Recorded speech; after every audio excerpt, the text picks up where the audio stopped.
Hi friends, techie ബ്രോയുടെ പുതിയ വീഡിയോയിലേക്ക് എല്ലാവർക്കും സ്വാഗതം. തിരുവിതാംകൂറിൻ്റെ ചരിത്രവുമായിട്ടാണ് നമ്മുടെ ഈ രണ്ടാമത്തെ വീഡിയോ ഞാനിവിടെ ഇട്ടിട്ടുള്ളത്. ഇതിൻ്റെ ഒന്നാം ഭാഗത്തിൻ്റെ ലിങ്ക് ഞാൻ ഡിസ്ക്രിപ്ഷൻ ബോക്സിൽ കൊടുത്തിട്ടുണ്ട്. ആരെങ്കിലും കാണാത്തവരുണ്ടെങ്കിൽ അത് കാണുക. ഇത് രണ്ടാം ഭാഗമാണ്. ഇത് പൂർണ്ണമായും കാണുക. ഈ ചാനൽ നിങ്ങൾ ആദ്യമായിട്ട് കാണുകയാണെങ്കിൽ സബ്സ്ക്രൈബ് ചെയ്യാൻ മറക്കരുത്. ഒപ്പം അടുത്തുള്ള ബെല്ലൈക്കൺ ക്ലിക്ക് ചെയ്യാനും മറക്കരുത്. മാർത്താണ്ഡവർമ്മയ്ക്കും കാർത്തിക തിരുനാൾ രാമവർമ്മയ്ക്ക് ശേഷം തിരുവിതാംകൂർ ഭരിച്ച രാജാവായിരുന്നു അവിട്ടം തിരുനാൾ ബാലരാമവർമ്മ.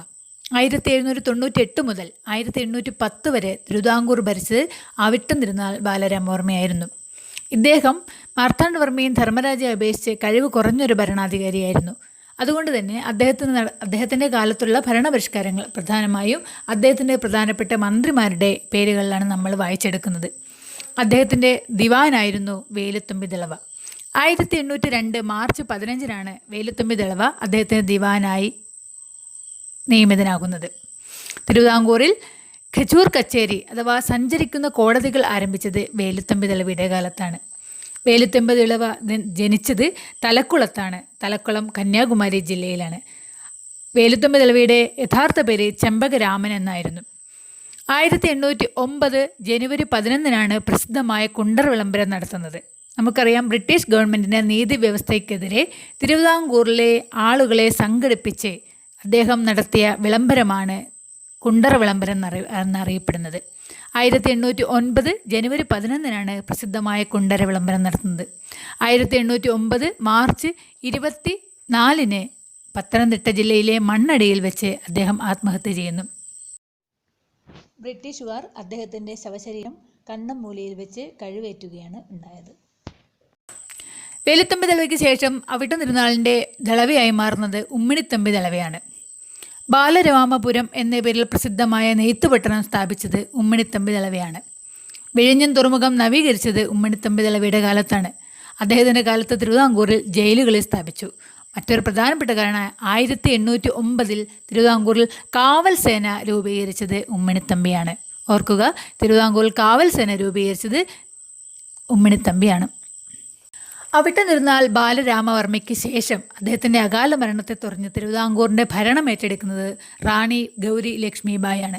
അവിട്ടം തിരുനാളിൻ്റെ ഭാര്യയായ റാണി ഗൗരി ലക്ഷ്മിബായാണ് തിരുവിതാംകൂറിൻ്റെ ഭരണം പിന്നീട് ഏറ്റെടുക്കുന്നത്. തിരുവിതാംകൂറിലെ ആദ്യത്തെ വനിതാ ഭരണാധികാരി എന്നറിയപ്പെടുന്നത് ആയില്യം തിരുനാൾ റാണി ഗൗരി ലക്ഷ്മിബായാണ്. 1810 മുതൽ 15 വരെ തിരുവിതാംകൂർ ഭരിക്കുന്നത് റാണി ഗൗരി ലക്ഷ്മിബായാണ്. അപ്പോൾ ഓർക്കുക, തിരുവിതാംകൂറിലെ ആദ്യത്തെ വനിതാ ഭരണാധികാരി എന്നറിയപ്പെടുന്നത് റാണി ഗൗരി ലക്ഷ്മിബായാണ്. 1811 ചട്ടവരിയോല നിയമം കൊണ്ടുവരുന്നത് റാണി ഗൗരി ലക്ഷ്മിബായാണ്. 1812 ഡിസംബർ 5 തിരുവിതാംകൂറിൽ അടിമ വ്യാപാരം നിർത്തലാക്കിയതും റാണി ഗൗരി ലക്ഷ്മിബായിയുടെ കാലത്താണ്. റാണി ഗൗരി ലക്ഷ്മിബായിയുടെ ദിവാനായി നിയമിക്കപ്പെടുന്നത് കേണൽ മൺട്രോയാണ്. തിരുവിതാംകൂറിലെ ആദ്യത്തെ ഹൈന്ദവേതര ദിവാൻ എന്നറിയപ്പെടുന്നത് കേണൽ മൺട്രോയാണ്. തിരുവിതാംകൂറിൽ ഓഡിറ്റ് ആൻഡ് അക്കൗണ്ട് സമ്പ്രദായം ഏർപ്പെടുത്തിയത് കേണൽ മൺട്രോയാണ്. തിരുവിതാംകൂറിൽ സെക്രട്ടേറിയറ്റ് സംവിധാനം കൊണ്ടുവന്നത് കേണൽ മൺട്രോയാണ്. തിരുവിതാംകൂറിൽ തഹസീൽദാർ പദവി കൊണ്ടുവന്നതും കേണൽ മൺട്രോയുടെ ഭരണപരിഷ്കാരങ്ങളൊന്നാണ്. അതുകൊണ്ട് തന്നെ ഓർക്കുക, തിരുവിതാംകൂറിലെ ഇത്തരം ഭരണപരിഷ്കാരങ്ങളെല്ലാം നിലവിൽ വരുന്നത് റാണി ഗൗരി ലക്ഷ്മിബായിയുടെ കാലത്താണ്. തിരുവിതാംകൂറിൽ പെൻഷൻ സമ്പ്രദായം കൊണ്ടുവന്നത് റാണി ഗൗരി ലക്ഷ്മിബായിയുടെ കാലത്താണ്. തിരുവിതാംകൂറിൽ ഊഴിയം വേല നിർത്തലാക്കിയ ഭരണാധികാരിയാണ് റാണി ഗൗരി ലക്ഷ്മിബായി. അതായത് സർക്കാർ സർവീസിൽ വേതനമില്ലാതെ ആളുകൾ ജോലി ചെയ്തു കൊണ്ടുപോകണം എന്ന നിയമമായിരുന്നു ഊഴിയം വേല എന്നറിയപ്പെട്ടിരുന്നത്. ഊഴിയം വേല നിർത്തൽ ചെയ്ത തിരുവിതാംകൂറിലെ ഭരണാധികാരിയാണ് റാണി ഗൗരി ലക്ഷ്മിബായി. 1810 മുതൽ 15 വരെ തിരുവിതാംകൂർ ഭരിച്ച വനിതാ ഭരണാധികാരിയായ റാണി ഗൗരി ലക്ഷ്മിബായി. റാണി ഗൗരി ലക്ഷ്മിബായിക്ക് ശേഷം തിരുവിതാംകൂർ ഭരിക്കുന്നത് അവരുടെ സഹോദരിയായ ഗൗരി പാർവതിബായാണ്.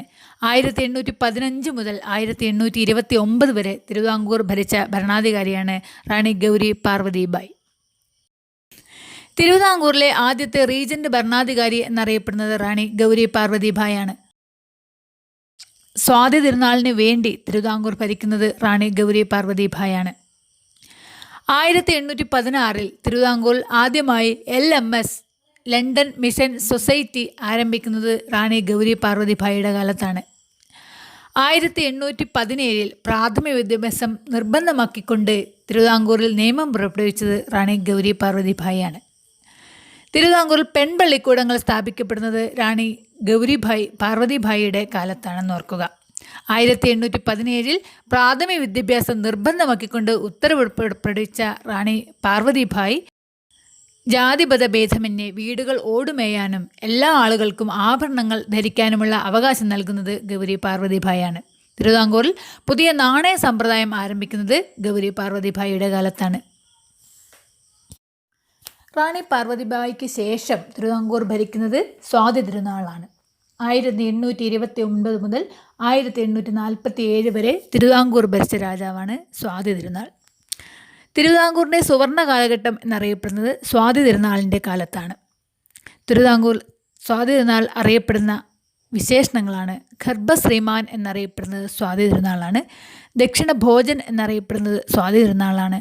സംഗീതജ്ഞന്മാരിൽ ഭരണാധികാരി എന്നും ഭരണാധികാരികളിൽ സംഗീതജ്ഞൻ എന്നും അറിയപ്പെടുന്നത് സ്വാതി തിരുനാളാണ്. തിരുവിതാംകൂറിൻ്റെ നരസിംഹാവതാരം എന്നറിയപ്പെടുന്നത് സ്വാതി തിരുനാളാണ്. 1829 മുതൽ 1847 വരെ തിരുവിതാംകൂർ ഭരിച്ച സ്വാതി തിരുനാളിൻ്റെ കാലഘട്ടമാണ് തിരുവിതാംകൂറിൻ്റെ സുവർണ കാലഘട്ടം എന്നറിയപ്പെടുന്നത്. ഓർക്കുക, കേരളത്തിൻ്റെ സുവർണ കാലഘട്ടം എന്നറിയപ്പെടുന്നത് കുലശേഖരന്മാരുടെ കാലത്താണ്. ഇന്ത്യയുടെ സുവർണകാലം എന്നറിയപ്പെടുന്നത് ഗുപ്തന്മാരുടെ കാലഘട്ടമാണ്. തിരുവിതാംകൂറിൽ ഇംഗ്ലീഷ് വിദ്യാഭ്യാസം ആരംഭിക്കുന്നത് സ്വാതി തിരുനാളിൻ്റെ കാലത്താണ്. 1834 തിരുവിതാംകൂറിൽ ആദ്യത്തെ ഇംഗ്ലീഷ് സ്കൂൾ ആരംഭിക്കുന്നു. പിന്നീട് 1836 അത് രാജാ ഫ്രീ സ്കൂൾ എന്നാക്കി മാറ്റുന്നു. 1836 തന്നെയാണ് തിരുവിതാംകൂറിൽ ആദ്യത്തെ സെൻസസ് നടക്കുന്നത്. കേരളത്തിലെ ആദ്യത്തെ സെൻസസ് 1836 സ്വാതി തിരുനാളിൻ്റെ കാലത്താണെന്ന് ഓർക്കുക. 1829 തിരുവിതാംകൂറിൽ ആദ്യത്തെ പബ്ലിക് ലൈബ്രറി സ്ഥാപിക്കപ്പെടുന്നത് സ്വാതി തിരുനാളിൻ്റെ കാലത്താണ്. കേരളത്തിൽ തന്നെ ആദ്യത്തെ പബ്ലിക് ലൈബ്രറിയാണിത്. ആദ്യത്തെ ജനറൽ ആശുപത്രി തിരുവിതാംകൂറിൽ സ്ഥാപിക്കപ്പെടുന്നു. കുതിരമാളിക, നക്ഷത്ര ബംഗ്ലാവ്, മ്യൂസിയം, വാനനിരീക്ഷണ കേന്ദ്രം എന്നിവയും സ്ഥാപിക്കപ്പെടുന്നത് സ്വാതി തിരുനാളിൻ്റെ കാലത്താണ്. ജലസേചന വകുപ്പ്, മരാമത്ത് വകുപ്പ് എന്നിവ നവീകരിക്കപ്പെടുന്നത് സ്വാതി തിരുനാളിൻ്റെ കാലത്താണ്. സുചീന്ദ്രൻ കൈമുക്ക് നിർത്തൽ ചെയ്ത തിരുവിതാംകൂർ ഭരണാധികാരിയാണ് സ്വാതി തിരുനാൾ. 1837 തിരുവിതാംകൂറിൽ നിയമം മൂലം മലയാള ലിപി നടപ്പിലാക്കിയ ഭരണാധികാരിയാണ് സ്വാതി തിരുനാൾ. സ്വാതി തിരുനാളിൻ്റെ സദസ്സിലെ പ്രധാന കവിയായിരുന്നു ഇരയിമ്മൻ തമ്പി. സ്വാതി തിരുനാളിനെ കുറിച്ചുള്ള കൂടുതൽ വിവരങ്ങൾ: സ്വാതി തിരുനാൾ എന്ന സിനിമ സംവിധാനം ചെയ്തത് ലെനിൻ രാജേന്ദ്രനാണ്. സ്വാതി തിരുനാളിന് ശേഷം തിരുവിതാംകൂർ ഭരിക്കുന്നത് ഉത്രം തിരുനാൾ മാർത്താണ്ഡവർമ്മയാണ്. 1847 മുതൽ 1860 വരെ തിരുവിതാംകൂർ ഭരിക്കുന്ന ഭരണാധികാരിയാണ് ഉത്രം തിരുനാൾ മാർത്താണ്ഡവർമ്മ. 1851 ഊഴിയം വേല നിർത്തൽ ചെയ്ത ഭരണാധികാരിയാണ് ഉത്രം തിരുനാൾ മാർത്താണ്ഡവർമ്മ. 1857 കേരളത്തിലെ ആദ്യത്തെ പോസ്റ്റ് ഓഫീസ് ആലപ്പുഴയിൽ സ്ഥാപിക്കപ്പെട്ടത് ഉത്രം തിരുനാളിൻ്റെ കാലത്താണ്. 1859 കേരളത്തിലെ ആദ്യത്തെ കയർ ഫാക്ടറി ഡാറാസ് മെയിൽ എന്നറിയപ്പെടുന്ന ആദ്യത്തെ കയർ ഫാക്ടറി തിരുവിതാംകൂറിൽ സ്ഥാപിക്കപ്പെടുന്നു. ജെയിംസ് ഡാറ എന്ന ഉദ്യോഗസ്ഥരാണ് ഡാറാസ് മെയിൽ സ്ഥാപിച്ചത്. 1859 ജൂലൈ 29 പ്രസിദ്ധമായ ചാനാർ ലഹള നടന്നത് ഉത്രം തിരുനാൾ മാർത്താണ്ഡവർമ്മയുടെ കാലത്താണ്. ചാനാർ സ്ത്രീകൾക്ക് മേൽക്കുപ്പായം ധരിക്കാനുള്ള അവകാശം നൽകിയ തിരുവിതാംകൂർ ഭരണാധികാരിയാണ് ഉത്രം തിരുനാൾ മാർത്താണ്ഡവർമ്മ. അടുത്തതായി ഉത്രം തിരുനാൾ വരെയുള്ള തിരുവിതാംകൂർ രാജാക്കന്മാരുടെ കാലത്ത് നടന്ന സംഭവങ്ങളെ നമുക്ക് ഒന്ന് ക്രമപ്പെടുത്തി നോക്കാം. 1741 ഓഗസ്റ്റ് 10 പ്രസിദ്ധമായ കുളച്ചൽ യുദ്ധം. 1746 പുറക്കാട് യുദ്ധം. 1750 തൃപ്പടിദാനം. 1809 കാവൽ സേന രൂപീകൃതമായി. 1809 തന്നെ പ്രസിദ്ധമായ കുണ്ടറ വിളംബരം.